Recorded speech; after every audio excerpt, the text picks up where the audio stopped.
Bonjour tout le monde. Est-ce que tout le monde nous entend bien? Si on a la possibilité d'avoir des petits messages dans le chat pour nous dire si on nous entend bien, ce serait super.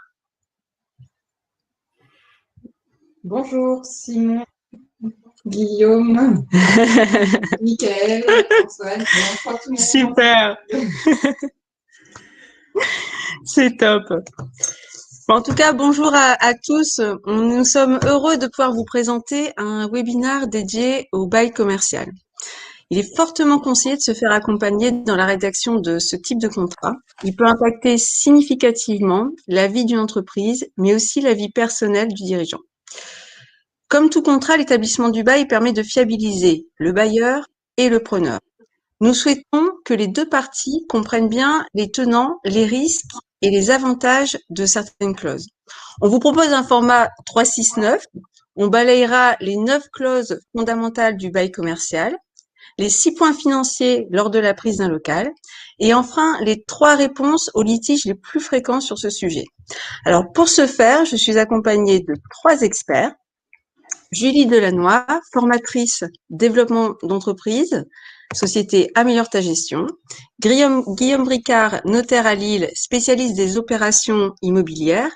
Et Marie-Laure Fernandez, consultante spécialisée en immobilier commercial. Donc les 3 intervenants vont mettre leurs coordonnées, numéro de téléphone et adresse mail dans le chat. On me l'a déjà demandé dans plusieurs webinars. Si vous avez des questions comme ça pourra vous permettre de vous rapprocher d'eux directement. Alors vous pouvez poser vos questions dans le chat, mais si c'est des questions un peu plus spécifiques, ils restent à votre entière disposition. Alors je vous propose de démarrer par les fondamentaux du bail commercial et donc avec Marie-Laure. Oui, bonjour à tous. Donc, effectivement, on va parcourir ensemble les différentes clauses du bail sur lesquelles il est important d'être vigilant et de s'y attarder. Donc, on commence par la prise à bail. La prise à bail qui n'est pas réellement une clause, mais c'est important. Donc, effectivement, le bail commercial, en général, est le bail qu'on signe en premier quand le locataire a décidé de créer une société. Il va devoir établir le siège social de sa société. Et donc, il va devoir signer un bail commercial assez rapidement. Donc, il est important de ne pas prendre le bail au nom personnel du gérant, mais de le faire au nom et pour le compte de la société en formation. Donc, il y aura effectivement à ce moment-là le bailleur qui va souvent vouloir mettre une clause pour s'assurer de l'immatriculation de la société, qui va devoir, donc le cabis va devoir être transmis dans une certaine durée après la signature du contrat de bail. Alors, effectivement, c'est un engagement assez important, le bail commercial, parce on verra par la clause suivante, mais on a un engagement d'au moins minimum 3 ans. Donc, effectivement, si le locataire prend le bail en son nom personnel et qu'il s'avérait que la société ne fonctionne pas, il va devoir quand même engager et payer le loyer jusqu'au terme des 3 ans. Donc, on en arrive effectivement à la durée du bail. Donc, le bail commercial a une durée de 9 ans, donc on l'appelle le 369, parce qu'effectivement, il y a une possibilité de résiliation triennale par le locataire au terme des 3 ans, des 6 ans et des 9 ans. Le bail commercial, quant à lui, a une durée minimum de 9 ans. Il peut être supérieur, mais il a une durée minimale de 9 ans.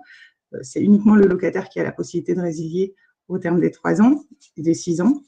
D'ailleurs, dans ce cadre-là, il n'y a plus la possibilité de faire de baux, comme on a pu le voir il y a un certain nombre d'années, des baux fermes de 6 ans ou de 9 ans. Donc, le bailleur ne peut pas demander au locataire de renoncer à cette résiliation triennale. Il y a quand même quelques exceptions à cela. C'est sur les baux qui ont effectivement une durée de plus de 9 ans, les baux qui sont à usage exclusif de bureau ou à usage exclusif de stockage et les baux de locaux monovalents. Donc, le locaux monovalent, c'est les locaux qui ont été construits pour une seule utilisation, une seule activité. Donc, on peut imaginer le cinéma, les bowling, un hôtel également. Donc, on va faire le parallèle effectivement avec le bail professionnel qui existe. Donc, le bail professionnel a une durée de 6 ans. Il est en général destiné aux professions libérales. Donc, le bail professionnel, dans le cadre du bail professionnel, le locataire a la possibilité de résilier à tout moment, moyennant un préavis de 6 mois.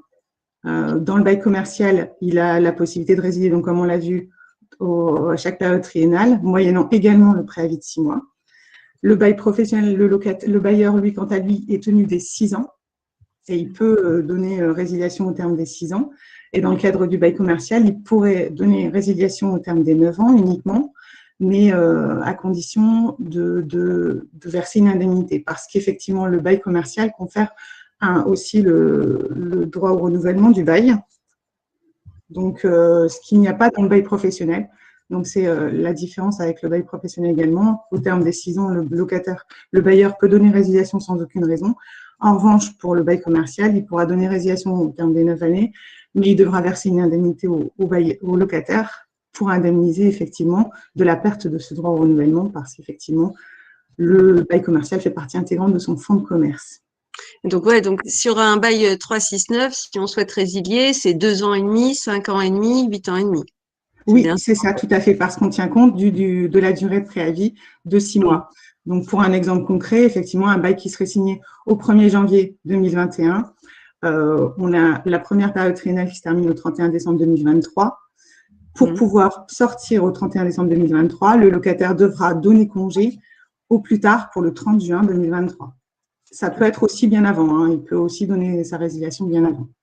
Après, le bail 369 protège aussi le commerçant ou l'artisan qui fait des travaux aussi dans le local. C'est aussi l'objectif de pouvoir garder le local sur une durée assez significative quand on fait des travaux significatifs dans le local. Oui, tout à fait, c'est vrai. Alors après, on a la révision du loyer. Ah, on n'a pas abordé le bail dérogatoire, juste mon dernier point. Et donc, on a le bail dérogatoire, donc petite alternative, donc qui est prévu au Code de commerce. Donc, effectivement, on sort de bail à laisser.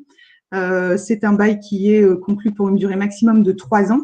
Et là, par contre, sur les facultés de résiliation, c'est librement négociable entre le bailleur et le locataire. Donc, on pourrait imaginer un bail d'une durée de 3 ans avec une possibilité de sortie à tout moment pour le locataire uniquement ou alors pour les deux parties à tout moment du bail, moyennant un préavis qui peut être aussi réduit, qui n'est pas forcément cantonné aux 6 mois. Et l'avantage du bail dérogatoire, ça peut être intéressant pour le locataire qui n'est pas sûr de l'emplacement qu'il a choisi. Et également, ça peut être intéressant pour le bailleur pour s'assurer du sérieux de son locataire. Donc voilà, ça a un certain avantage dans certaines conditions de pouvoir conclure un bail dérogatoire. Complètement, ça peut être optimum pour une phase de test. Alors par contre, attention, c'est vrai que quand on s'implante à un endroit, on crée un fonds de commerce à cet endroit. Donc les clients peuvent avoir l'habitude d'être sur ce lieu. Donc si on rebouge après au bout d'1 an, si c'est un bail dérogatoire, on peut il va falloir prévoir quand même une communication auprès des clients pour qu'il n'y ait pas de déperdition de clientèle.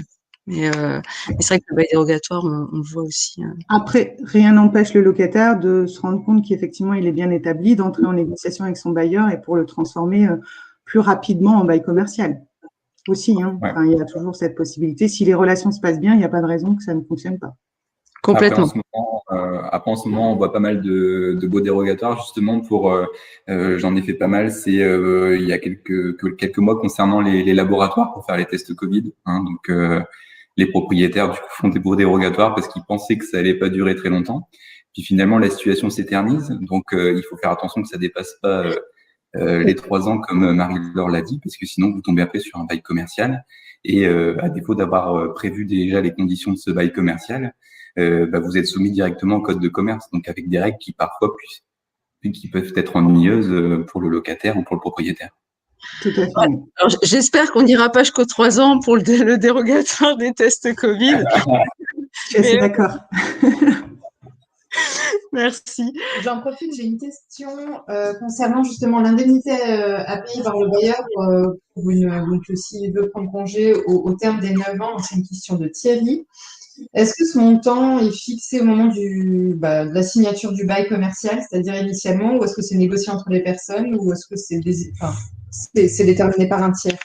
Alors non, elle ne peut pas être fixée au moment du démarrage du bail parce qu'en fait, cette indemnité d'éviction, elle va indemniser le locataire de la perte de son fonds de commerce parce qu'effectivement, le bail commercial, on l'attribue, enfin voilà, il fait partie intégrante du fonds de commerce.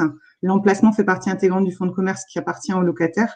Et au moment du démarrage du bail, malheureusement, on ne connaît pas la valeur du fonds de commerce du locataire. Donc, elle ne pourra pas être fixée en amont.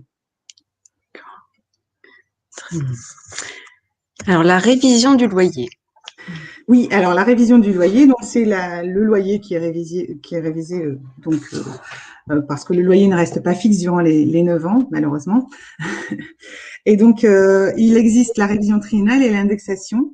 Donc, la différence, on va déjà évoquer la différence. La révision triennale, elle est obligatoire, prévue au Code de commerce et doit avoir lieu donc tous les 3 ans.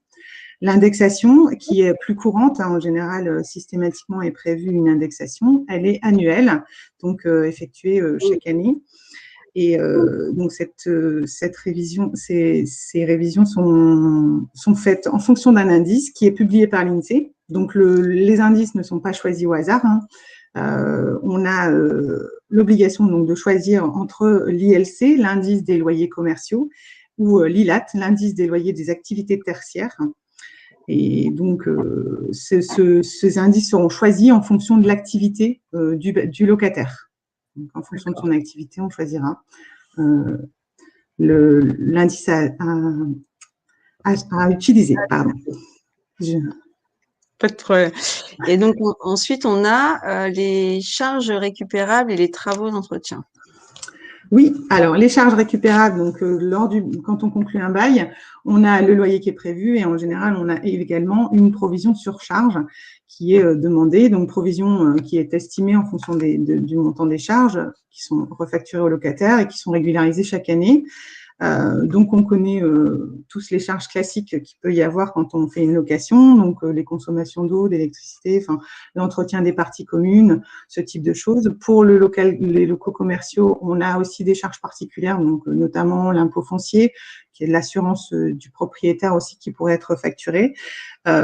Ces charges doivent être détaillées dans un annexe au bail, c'est obligatoire, et cette annexe doit comprendre la clé de répartition, ce qui veut dire que le locataire doit être en mesure de connaître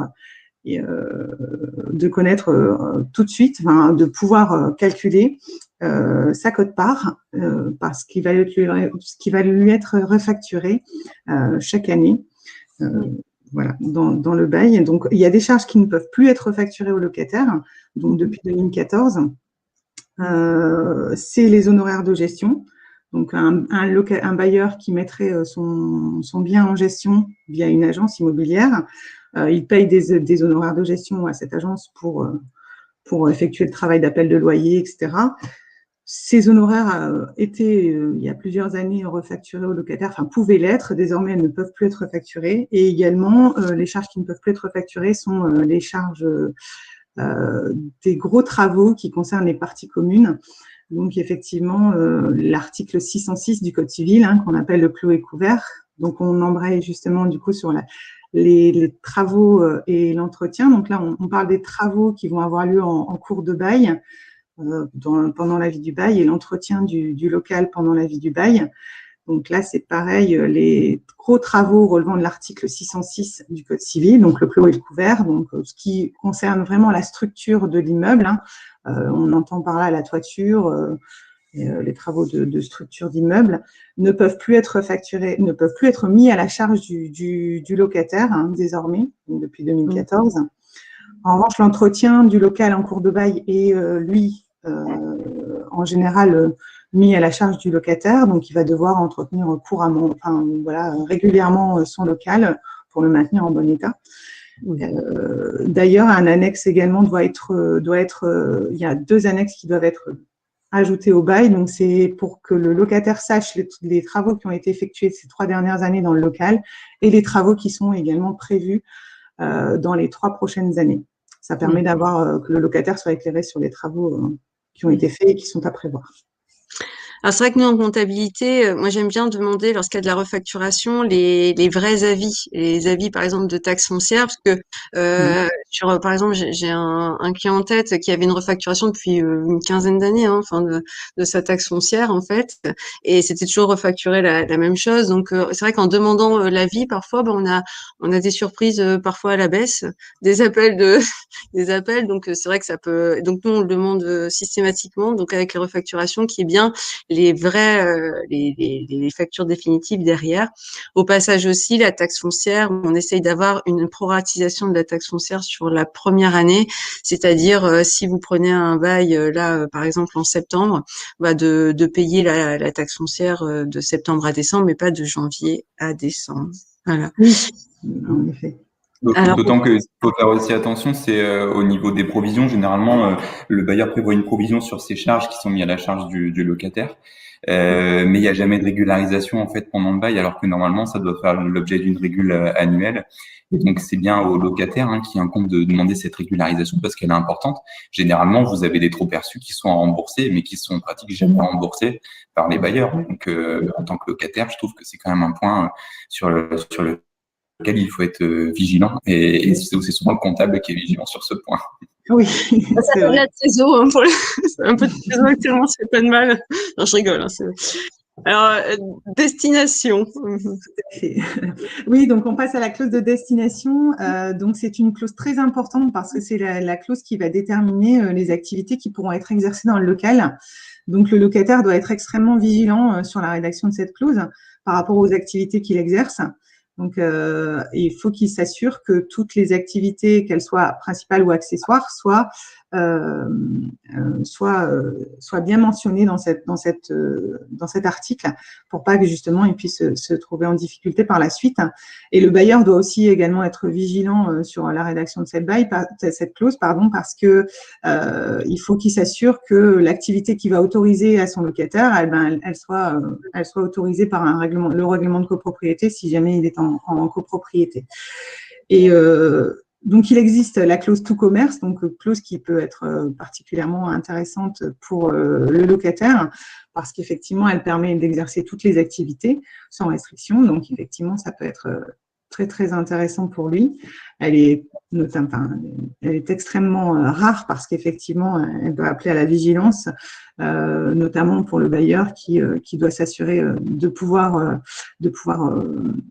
délivrer un local conforme et donc effectivement, il doit pouvoir s'assurer que toute l'activité puisse être exercée dans son local. Donc ça peut être, il faut qu'il soit très vigilant là-dessus. Oui, donc ça voudrait dire qu'on pourrait passer d'une boucherie à une discothèque. Voilà, exactement, c'est ça.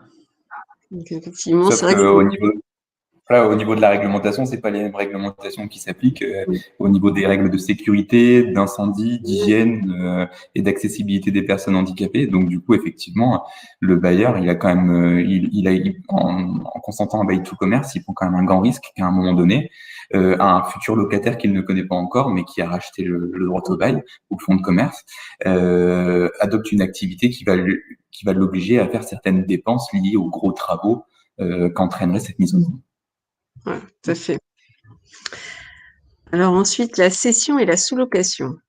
Oui, alors effectivement, donc on vient justement d'aborder rapidement la cession avec Guillaume. Donc la sous-location, on va d'abord aborder la sous-location. C'est la clause qui permettrait au locataire de sous-louer tout ou partie de son local. Donc en général, elle est interdite par défaut. Maintenant, c'est tout à fait négociable. Il faut savoir qu'elle sera souvent encadrée. Si elle est autorisée, elle sera encadrée dans la mesure où le sous-locataire, on va faire en sorte que le sous-locataire n'ait aucun rapport, ne puisse avoir aucun lien avec le bailleur. D'ailleurs, il n'a aucun lien contractuel avec le bailleur. Et notamment, je parlais du droit au renouvellement tout à l'heure.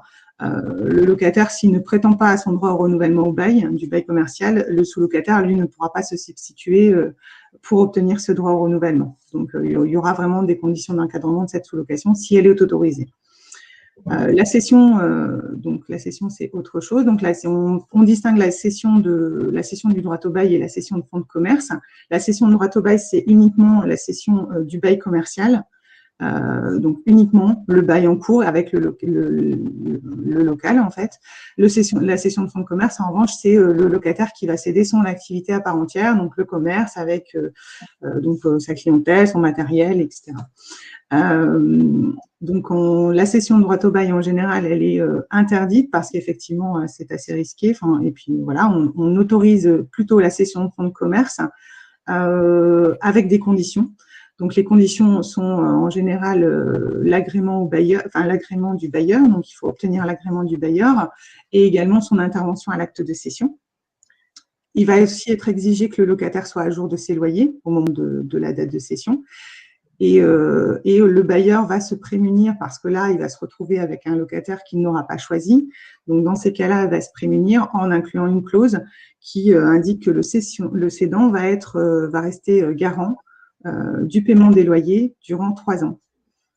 Ça permet de s'assurer que le cédant, dans le choix de son cessionnaire, il s'assure un minimum du sérieux de son cessionnaire et de sa solvabilité. Ça engage un petit peu plus le cédant sur cette cession.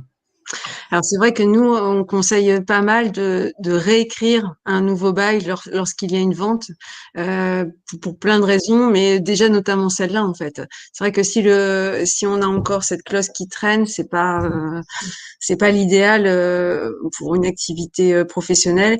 Et puis aussi, on essaye aussi de faire caler la durée du bail avec la durée de l'emprunt. Ça veut dire que s'il y a une cession de fonds de commerce et qu'il reste 2 ou 3 ans de bail, on a un emprunt sur 7 ans et demi, parce que généralement on a le différé. Ça veut dire qu'on a fait des travaux dans le local qui sont remboursables sur la durée du prêt. Nous en fait comptablement, on conseille une resignature de bail. Voilà. Mais c'est vrai qu'on retrouve souvent aussi, on récupère le bail en cours de route et on continue avec ce bail. Oui, alors après, c'est le bailleur qui va accepter ou non de signer un nouveau bail. De toute façon, ça restera le bailleur qui va l'accepter ou non. Il faut savoir l'amener et le présenter. C'est toujours pareil. C'est ça, il faut savoir l'amener. Et puis, on s'expose aussi à une renégociation de certaines clauses que dans le cas de la cession, c'est vraiment les clauses du bail antérieur qui s'appliquent. Donc, après, à voir, il faut prendre… Ça dépend le bail, en fait. Ça dépend c'est ça. la tête qu'il a avant la cession. C'est vrai, aussi. Ça peut mériter d'être refait. Alors, ensuite, on a le droit de préemption. Oui, le droit de préemption, donc un droit qui a été mis en place en 2014. Donc, c'est le droit de priorité en cas de vente du local par le bailleur. Donc, le bailleur décide de vendre son local. Il devra forcément présenter en priorité à son locataire les conditions de vente. Donc, à savoir le prix, etc. Et d'ailleurs, si le locataire ne prétend pas à devenir acquéreur au moment de cette présentation, qui trouve un tiers qui se porte acquéreur et qu'il y avait une négociation sur le prix, il devra à nouveau représenter ces nouvelles conditions de prix à son locataire qui restera prioritaire dans ce cas-là sur la vente, sur l'achat du local. Super. Merci beaucoup, Marie-Laure, pour tous ces points et ces conseils. Guillaume? Ah non? On a encore une clause. C'est ce que j'allais dire. Ah oui, il faut quand même… Oui, tout à fait. On termine par la clause résolutoire. Donc, c'est la sanction à l'encontre du locataire en cas d'inexécution d'une ou plusieurs obligations. Elle permet au bailleur d'obtenir la résiliation anticipée du bail. Donc, comme on l'a vu tout à l'heure, c'est pas anodin. Le bail commercial, le local fait partie intégrante du fonds de commerce. Donc, voilà, c'est pas anodin pour le locataire de perdre son bail. Donc, en fait, le bailleur va délivrer un commandement de faire ou de payer. Le locataire aura 1 mois pour exécuter son obligation. S'il ne le fait pas, le bailleur sera en droit d'aller devant le juge pour obtenir la résiliation du bail. Donc, ça peut aller extrêmement vite. Donc, du coup, mon conseil là, en ce qui concerne cette clause, c'est que le locataire, quoi qu'il arrive, quelle que soit la raison, ne doit jamais se mettre en situation de défaut de paiement vis-à-vis du bailleur, parce qu'effectivement, cette procédure peut être très rapide. Parce que ce qu'on voit souvent, c'est le bailleur qui s'est engagé à effectuer des travaux, par exemple, dans le local, il ne le fait pas. Le locataire se dit, moi, mon moyen de pression, c'est le loyer, je vais arrêter de le payer. Très mauvaise idée, il ne faut pas qu'il fasse ça. Donc, ce qu'il faut faire dans ces cas-là, c'est demander l'autorisation au juge de pouvoir bloquer les loyers sur un compte séquestre auprès d'un professionnel, donc un huissier, un notaire ou un avocat qui permet de mettre, il va payer les loyers, le locataire va continuer de payer ses loyers, mais le bailleur ne les touchera pas jusqu'à ce qu'il ait réalisé. Mais il faut impérativement qu'il obtienne l'autorisation du juge pour pouvoir faire cette rétention et ne pas le faire seul. Voilà. Bon, super. Ben, merci beaucoup, Marie-Laure, pour toutes ces précisions. Et on va passer aux 3 focus pratiques au fil du bail commercial avec Guillaume. Oui, donc effectivement, sans revenir sur ce que Marie-Laure donc a indiqué sur le déroulé de la rédaction d'un bail commercial, j'avais envie d'évoquer avec vous donc des questions finalement incontournables lors de la conclusion d'un bail commercial. En fait, si vous voulez, on passe jamais assez de temps lorsque, enfin, les clients passent jamais assez de temps lorsqu'ils établissent un bail commercial. Généralement, le truc typique, c'est l'entrepreneur, le jeune entrepreneur qui arrive, c'est sa première affaire, c'est peut-être sa deuxième affaire ou sa troisième affaire qui monte.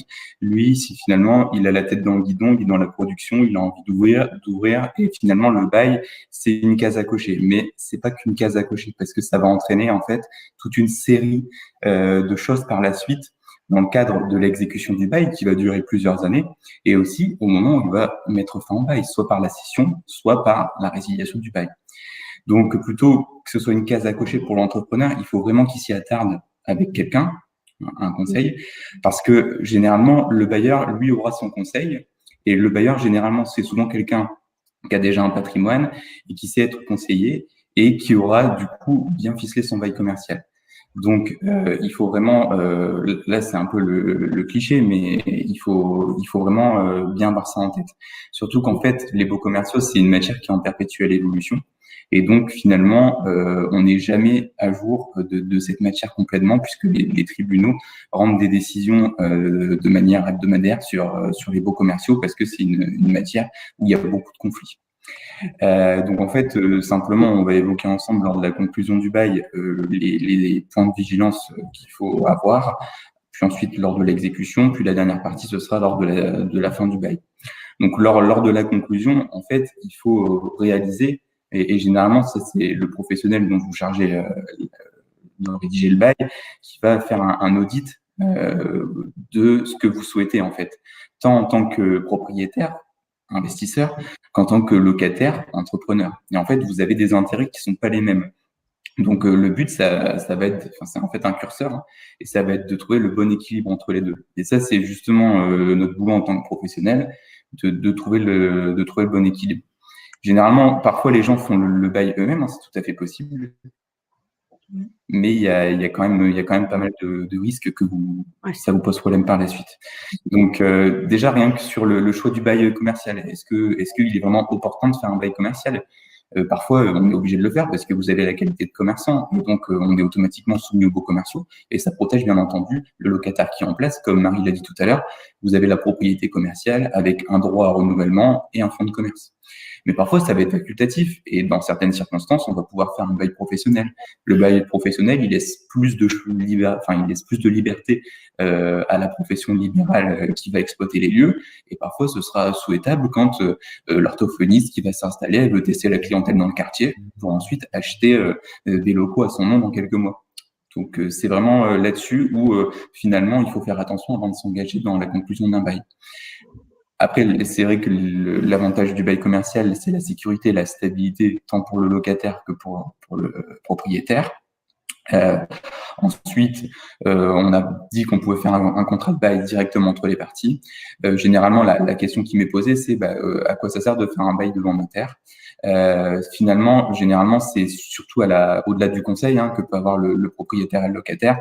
Généralement, le bail notarié se fait vraiment à la demande du propriétaire. Pourquoi? Parce que vous reconnaissez en fait devant notaire devoir bien et légitimement un loyer en contrepartie de votre local, et donc en cas de problème, la récupération du local par le propriétaire et la récupération de son loyer sera beaucoup plus simple, puisqu'en fait le bail qui est signé par notaire, à force de jugement entre les parties, il peut directement avoir vocation à se faire exécuter par un huissier de justice.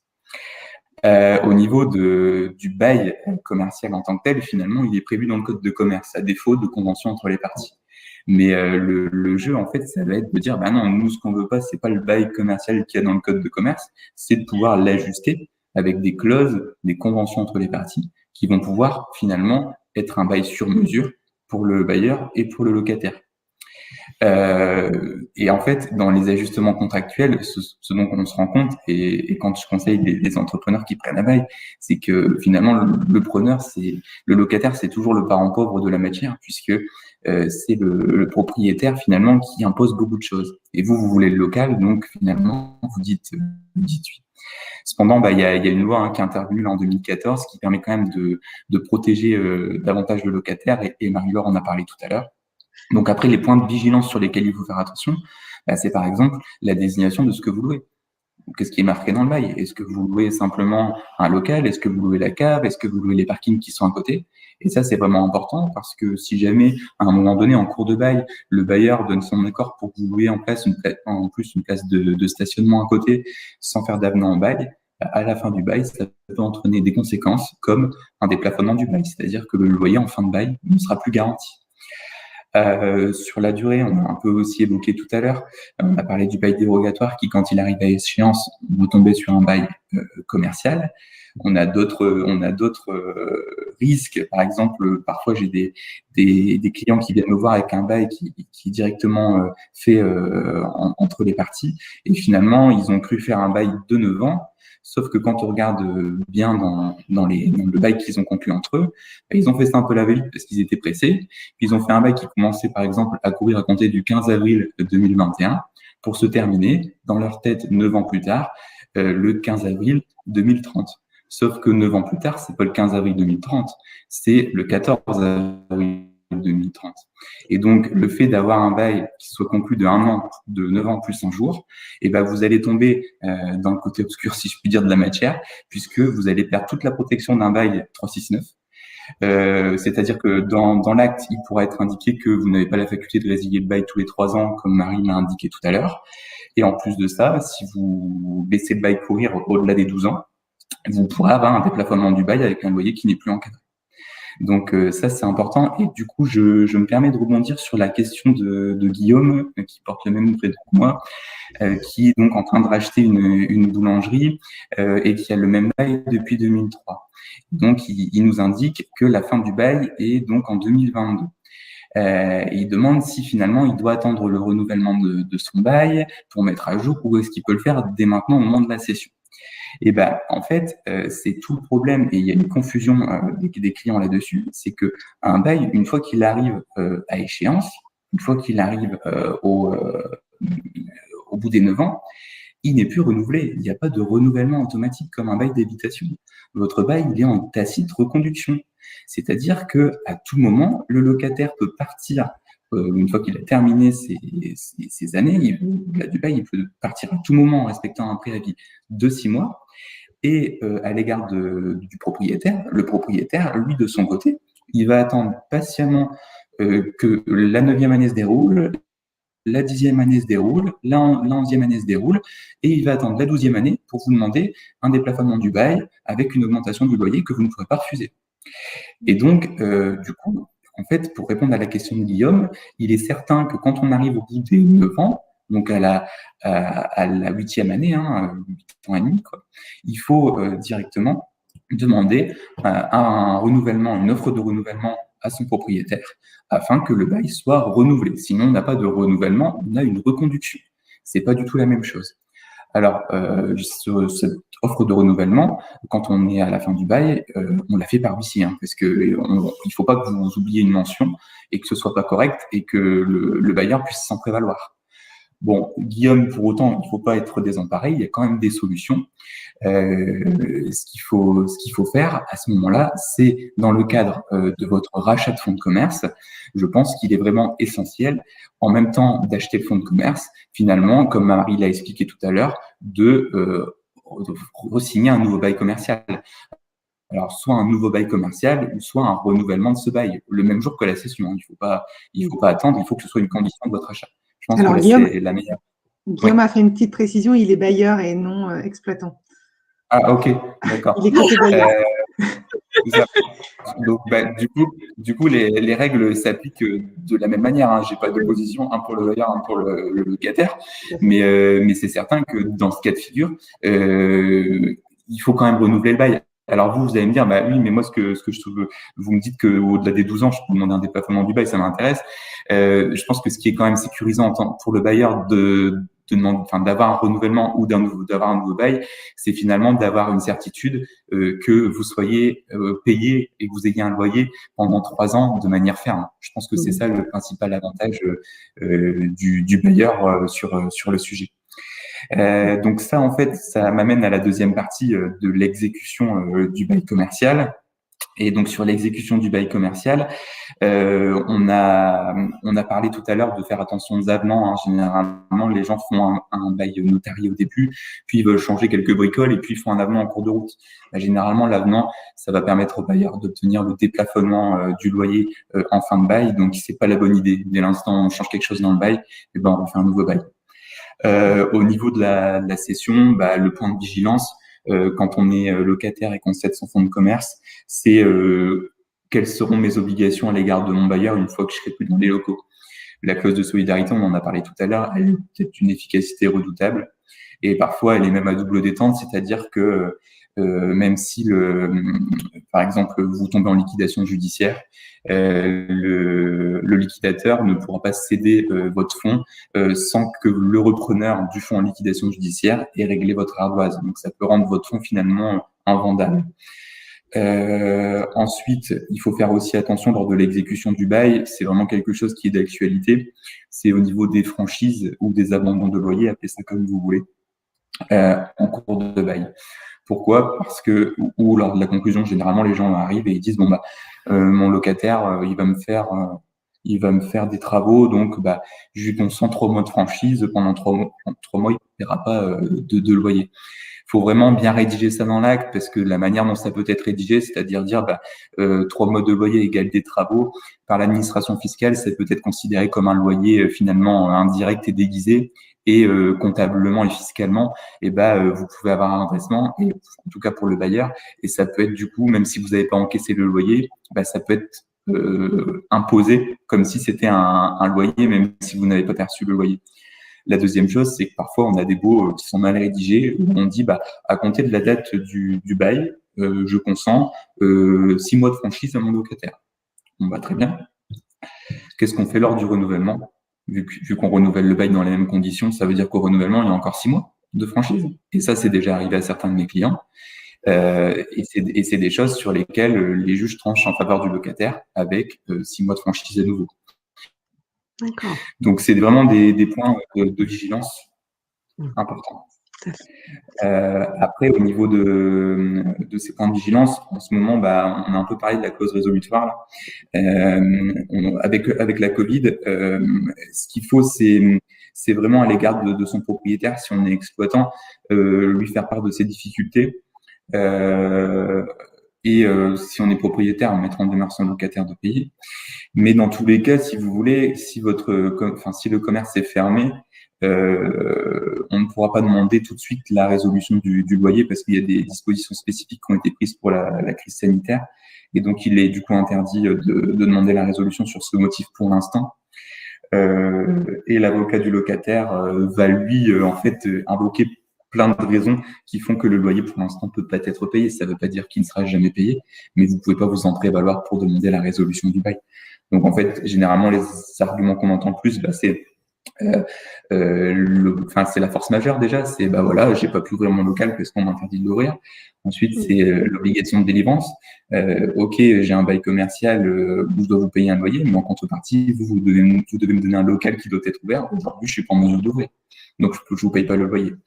Donc c'est toute une série de choses qui font que pour l'instant, il faut, je pense, être plutôt dans la négociation que dans la confrontation. Sachant que pour le bailleur, c'est pareil. Et parfois, j'ai des bailleurs qui ont consenti des franchises de loyer aux locataires, notamment pour le mois de novembre 2020. Il faut savoir que vous bénéficiez d'un crédit d'impôt pour partie sur les sommes dont vous avez fait cadeau à votre locataire. Maintenant, ça nous amène à la fin du bail.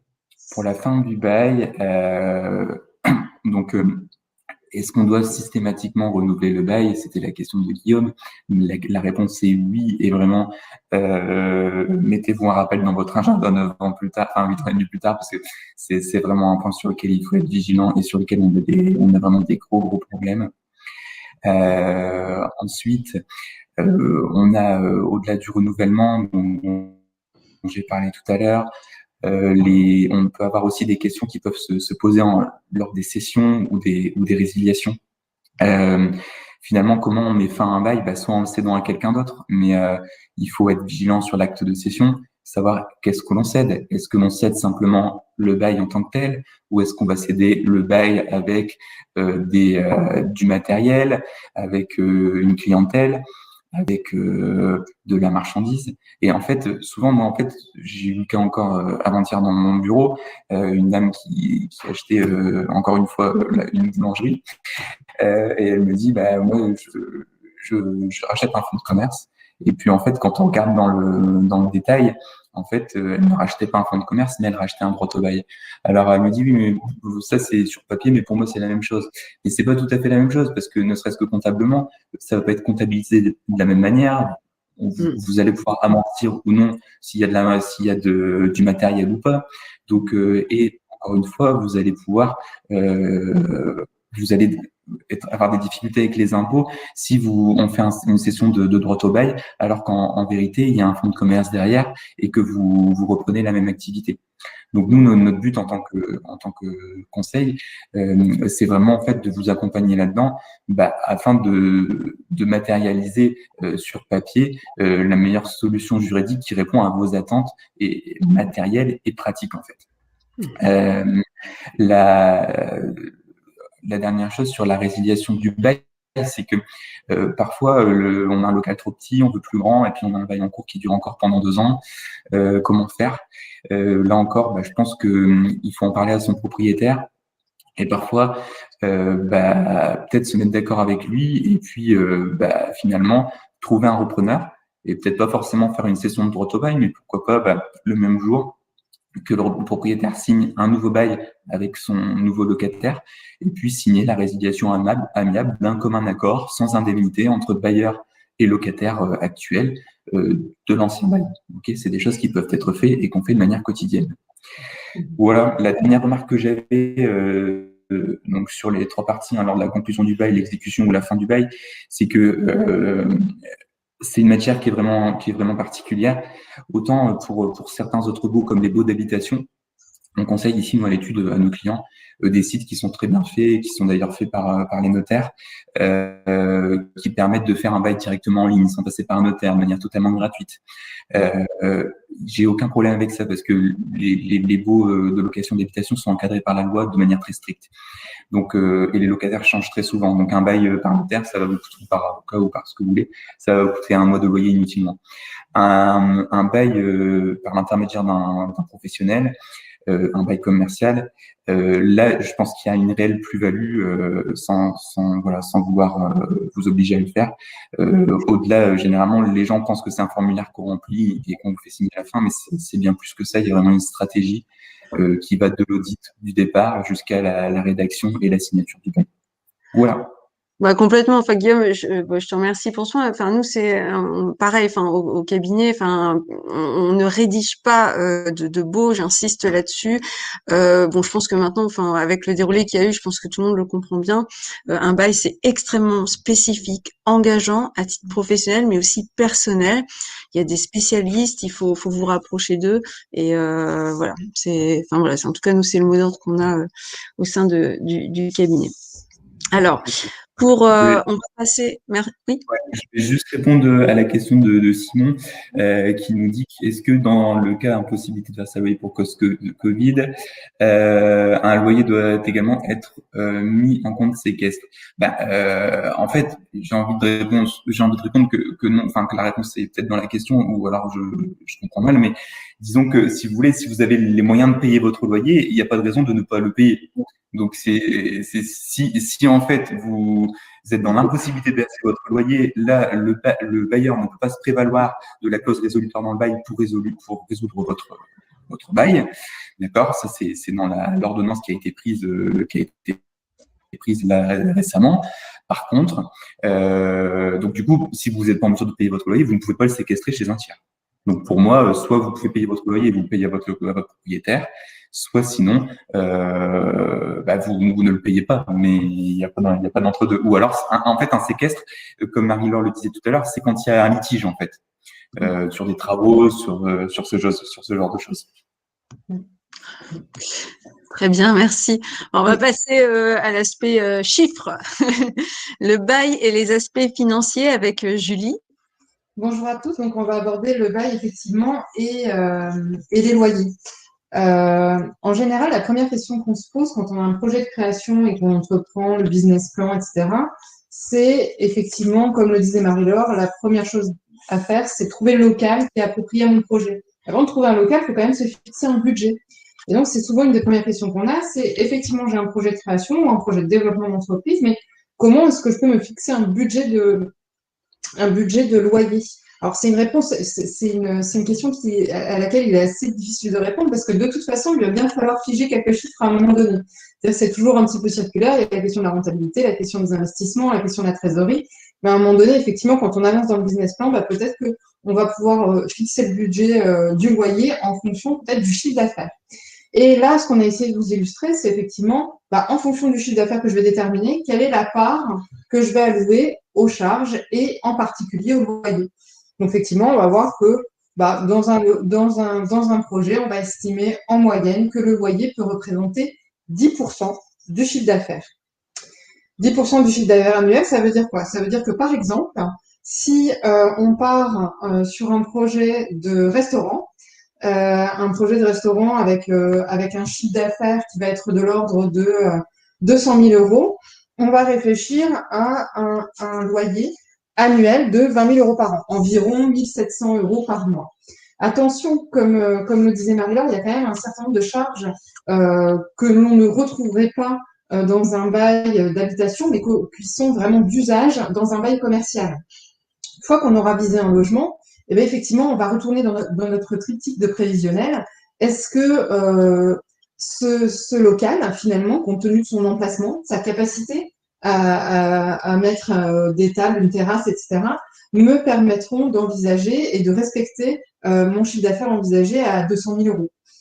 Effectivement. Donc, ça peut être une première étape de déterminer un budget, mais il faudra bien remettre en perspective les capacités du logement. Et donc, on repart, comme je vous le disais, dans ce fameux critique. Est-ce que la rentabilité pourra être atteinte dans ce local-là? Et est-ce que je vais pouvoir aussi, compte tenu des besoins d'investissement que je vais identifier par rapport au local, souvent on est interrogé en disant, voilà, moi j'ai un projet, j'aimerais faire un prévisionnel. Vous avez le local? Non. Eh bien oui, mais alors du coup, ça va être très compliqué. On peut faire une ébauche de prévisionnel, mais tant que vous n'avez pas le local, finalement, on peut se dire que votre budget sera d'autant, mais on n'aura pas du coup d'idée des travaux, on n'aura pas d'idée d'un éventuel rachat, que ce soit de droit au bail ou de fonds de commerce. Donc en fait, on va vraiment tâtonner. Effectivement, de toute façon, il faut bien commencer par quelque chose. Donc bien souvent, effectivement, le choix du local, c'est la première étape. Comme je vous le disais, dans ce fameux triptyque, il y a la rentabilité d'une part, avec ce chiffre d'affaires et les charges qu'on a un petit peu vu dans le camembert précédemment. Il y a les besoins d'investissement et comment est-ce que je vais y faire face, quelles ressources je vais aller chercher, qu'elles soient personnelles ou externes, pour financer mes besoins. Et il y a ensuite la trésorerie à laquelle il va falloir veiller. Donc, c'est le plan de trésorerie global. Et donc, pour aller un petit peu… Pardon, Marie. Non, juste une petite aparté. Lorsque vous prenez un local et que vous avez le pôle emploi pour les créateurs, que vous allez habiter au-dessus et que le logement commercial est en dessous, faites très attention à bien déclarer l'avantage en nature au pôle emploi parce que vous vous ferez mécaniquement redresser si vous ne le faites pas. Et c'est vrai que cette quote-part, alors c'est 10%, c'est exactement ça. C'est vrai que avec le Covid et l'année 2020, l'ensemble des loyers qui étaient, quand on se retrouvait avec du 20% par exemple de loyer par rapport au chiffre d'affaires, tout de suite on a vu que les aides ne suffisaient pas, puisque voilà, c'est pas dans les habitudes et dans les schémas que l'on peut retrouver, de ratios que l'on peut retrouver dans les bilans. Donc voilà, donc faites attention. C'est vrai que quand on essaie de vous communiquer des ratios, c'est pas exact, mais essayez d'en tenir compte lorsque vous cherchez un local. Donc on a les investissements. Donc effectivement, c'est un ratio tout à fait indicatif et j'ai un cas en tête où là, sur un restaurant, effectivement, ou sur une société de service, on va essayer quand même de tirer vers le 10%. En revanche, si j'ai pas du tout d'achat et au contraire, je mets en valeur la location d'espace, et là, en fait, mon outil de travail, finalement, ça va être ce local-là. Et peut-être que, au contraire, je vais pouvoir pousser un petit peu ce pourcentage-là. Là, on est vraiment sur des grandes masses et ça reste indicatif. Donc, comme je vous le disais, effectivement, une fois qu'on aura visé un local, on va s'intéresser au plan de financement. Donc, un bien grand mot pour dire, finalement, quels sont tous les besoins pour démarrer mon activité et comment est-ce que je vais les financer. Donc, quand on va s'intéresser du coup à tout ce qui est attrait au local et ce qui dérive finalement du bail commercial.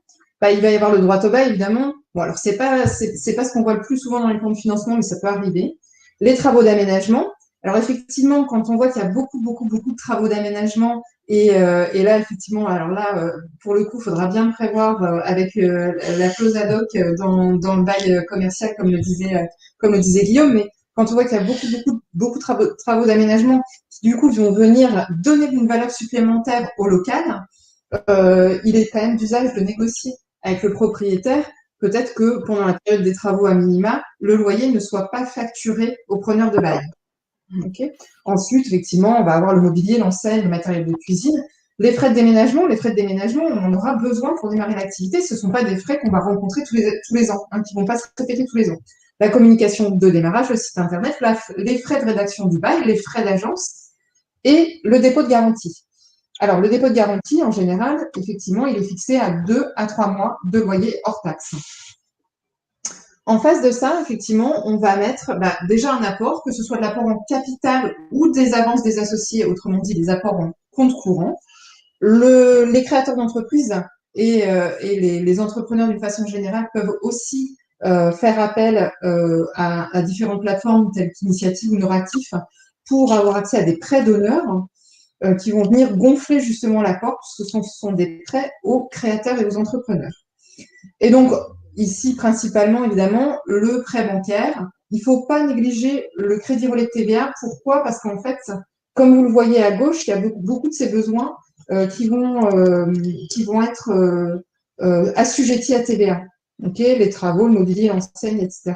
Quand vous allez régler vos fournisseurs, vous réglerez bien en même temps la TVA, mais cette TVA ne sera pas financée sur les 7 années usuelles de financement, 7 années et demie avec le différé, de financement d'un fonds de commerce. Et après, c'est vrai que généralement, tout ce qui est un dépôt de garantie, frais de rédaction, ce sont des choses que vous allez payer personnellement et que l'on va intégrer dans l'apport en compte courant d'associé. Tout à fait. Donc, comme vous le voyez, comme souvent, il n'y a pas de besoin de trésorerie à gauche. Souvent, les créateurs pour le coup, nous disent, bah oui, mais moi, j'ai besoin d'avoir un petit peu de trésorerie sur le compte. Alors, en fait, elle est induite parce que, comme on le voit là dans les totaux sont pas équilibrés. On n'est pas sur un bilan de départ, Marie. Du coup, effectivement, j'ai pas mon actif égal à mon passif.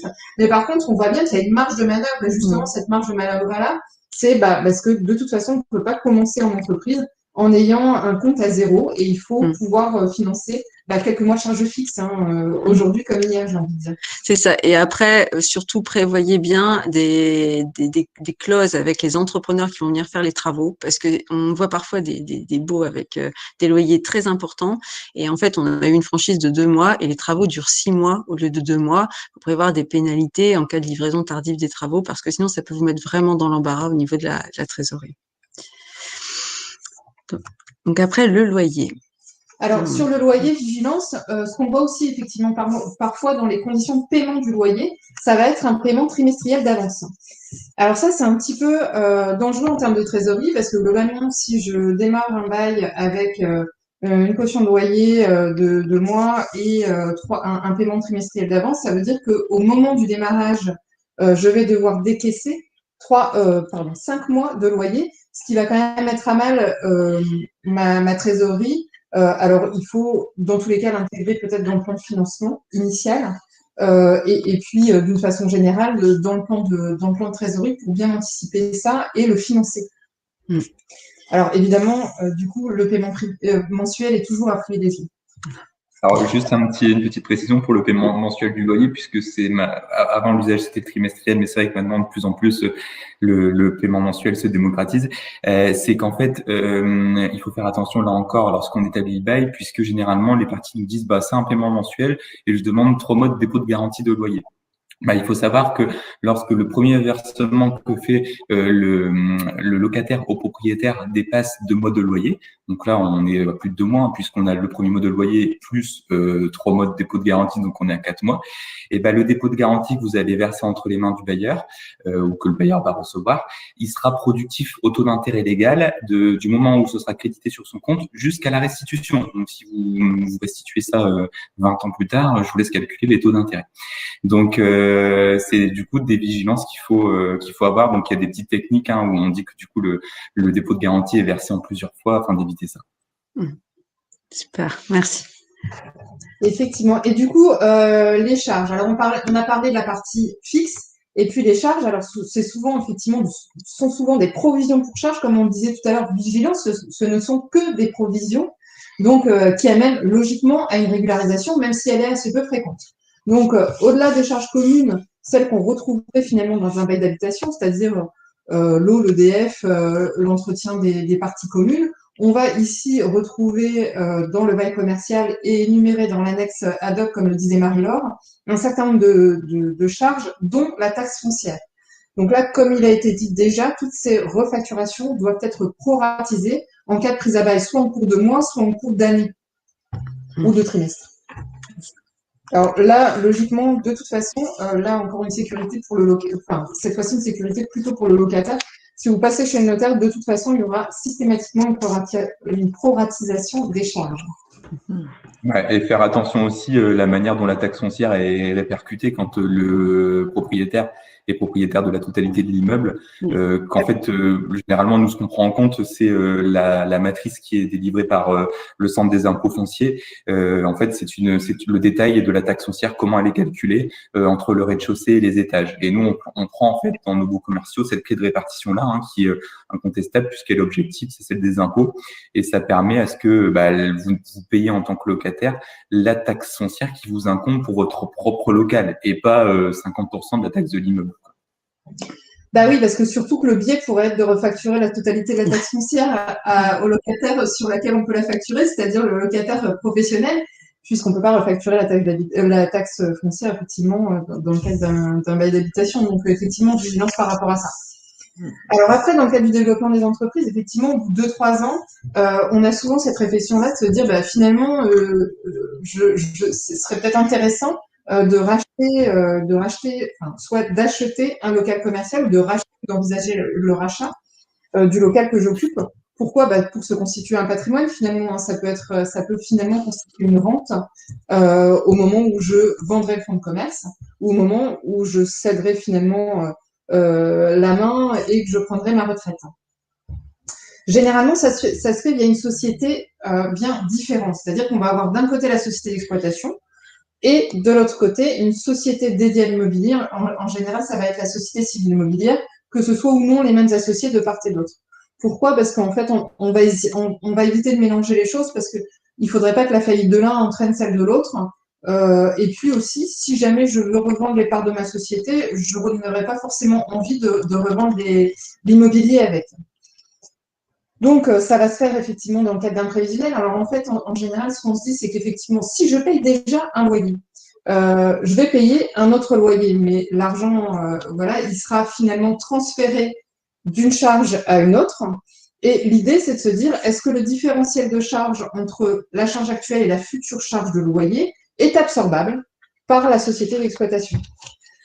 Alors après, effectivement, on a souvent cette question-là de se dire, quand on crée une société, bah, moi, j'aurais bien acheté dès le début. Mais après, il y a d'autres problématiques qui vont se poser, c'est-à-dire que quand on apporte dans le cadre de la constitution d'un fonds de commerce ou dans le cadre de la création de son entreprise, se lancer tout de suite dans l'achat de l'immobilier, ça peut être déjà plus risqué puisqu'on n'aura pas testé son activité bien souvent. Et puis, ça va quand même nécessiter des fonds supplémentaires qu'on n'aura peut-être pas à T0. Donc, au moment de la création, donc effectivement, l'idée, c'est de se dire, je vais signer un bail et est-ce que je peux pas prévoir d'ores et déjà avec le propriétaire que j'achète au bout d'une durée donnée, ou du moins qu'on prévoit de se revoir dans 18 ou 24 mois, quand j'aurai sorti un premier bilan, bien souvent, voire deux, pour envisager une cession. Et il me semble, Guillaume, sauf erreur, qu'on peut d'ores et déjà l'inclure dans la signature du bail commercial. Tout à fait. Ok. Et il n'est pas obligatoire de figer un prix. C'est possible, mais c'est pas obligatoire. C'est possible, on voit les deux systèmes, soit en fait, alors généralement en fait c'est ce qu'on fait nous c'est une promesse unilatérale de vente, c'est-à-dire que c'est une option qui est offerte au locataire et qui peut lever pendant une certaine durée, généralement la durée du bail, mais qui n'est pas obligé de lever. Et soit les parties décident de fixer le prix dès le départ, soit décident de pas le fixer. Alors après, généralement quand on fixe le prix du départ, on prévoit toujours une indexation sur un index défini par les parties, parce qu'effectivement, le prix de l'immobilier aujourd'hui n'est pas le même à Lille qu'il y a 10 ans, par exemple. Ouais. Tout à fait. Mais en tout cas, effectivement, c'est intéressant et ça peut permettre de sécuriser la création en s'offrant la possibilité d'opter pour l'achat si tant est que les parties soient. C'est ça.